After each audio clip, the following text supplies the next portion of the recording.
इसी मामले में विभव कुमार जी ने जो कंप्लेंट दी कि किस तरह से स्वाति मालीवाल जी ने ट्रेसपास किया, सीएम हाउस की सिक्योरिटी ब्रीच करी, सिक्योरिटी ऑफिसर्स के साथ धक्कम धुक्की करी, उस पर अभी तक कोई भी एफआईआर दर्ज नहीं हुई है।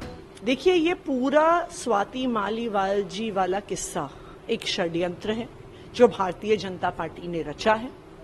स्वाति मालीवाल जी का जो एसीबी में केस चल रहा है, उसको इस्तेमाल करके स्वाति मालीवाल जी को इस पूरे षड्यंत्र का चेहरा बनाया गया होगा।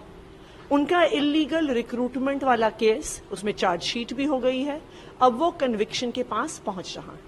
ये भारतीय जनता पार्टी का स्टैंडर्ड ऑपरेटिंग प्रोसीजर है कि वो अलग अलग पार्टी के नेताओं पर, विपक्ष की पार्टियों के नेताओं पर केस करते हैं और उन पर दबाव बनाते हैं। तो इसलिए ये बिल्कुल साफ है, ये भारतीय जनता पार्टी की साजिश है। ये साजिश है, ये इस बात से भी पता चलता है कि ये वही दिल्ली पुलिस है जिसने बृजभूषण शरण पर एफआईआर नहीं फाइल किया। महिला रेसलर सड़कों पर बैठी रही, लेकिन जब तक कोर्ट का इंटरवेंशन नहीं हुआ तब तक एफआईआर नहीं फाइल हुआ।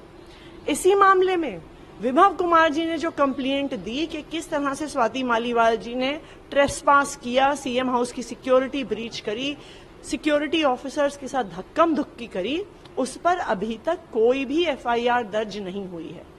तो दिल्ली पुलिस भी भारतीय जनता पार्टी जो उनके आका हैं, उनके इशारे पे काम कर रही है। स्वाति मालीवाल ने एक ट्वीट किया थोड़ी देर में, सड़क के इंसाफ दिलाने के लिए निकलते थे। आज 12 साल बाद ऐसे आरोपी को बचाने के लिए निकले जिसने सीसीटीवी फुटेज गायब किया, फोन फॉर्मेट किया।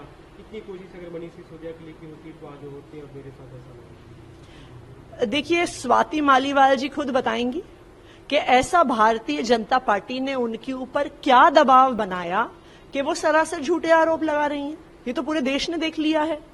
पूरे देश ने देख लिया है कि किस तरह से उनके एफआईआर में जो लिखा हुआ है कि उनकी इतनी मार पिटाई हुई कि वो बैठ नहीं पा रही थी, वो चल नहीं पा रही थी, उनका सिर फट गया था, उनके कपड़े फट गए थे, वो दर्द से कराह रही थी।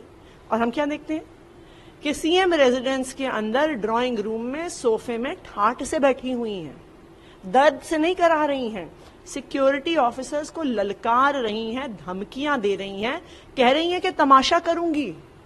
विभव कुमार जी जिन पे ये आरोप लगा रही हैं कि इन्होंने हाथापाई करी मेरे साथ, उनके बारे में कोई शिकायत नहीं करती हैं पुलिस को, बल्कि ऊपर से उन पर अपशब्द इस्तेमाल कर रही हैं, उनको गालियां दे रही हैं।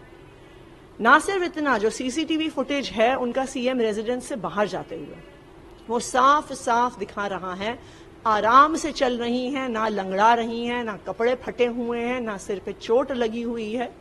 जबकि 4 दिन बाद ऐसे चल रही हैं कि जैसे इतनी मार पिटाई हुई है। तो ये कैसी चोटें हैं जिनका असर 4 दिन बाद आता है?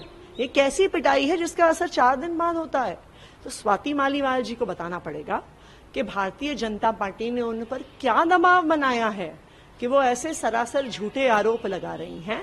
वो महिला जो निर्भया कांड में महिलाओं के हक की रक्षा के लिए सड़क पे बाहर निकली थी, आज ऐसे झूठे आरोप लगा रही हैं, ऐसे गलत आरोप लगा रही हैं, ऐसे बेबुनियाद आरोप लगा रही हैं। तो वो बताएंगे भारतीय जनता पार्टी ने क्या दबाव बनाया है।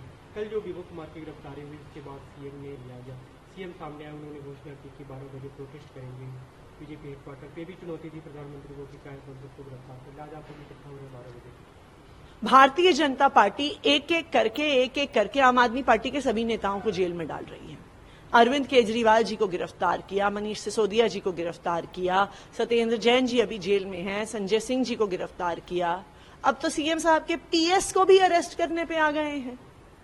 तो अगर आपको एक एक करके झूठे केस करने ही हैं तो एक बारी में सबको गिरफ्तार कर लीजिए। ये रोज रोज के ड्रामे तो बंद करिए। पुलिस का ट्वीट है मैम, थोड़ी देर पहले पुलिस की तरफ से जानकारी दी गई कि वहां पे अनुमति नहीं आप लोगों को मार्च करने की।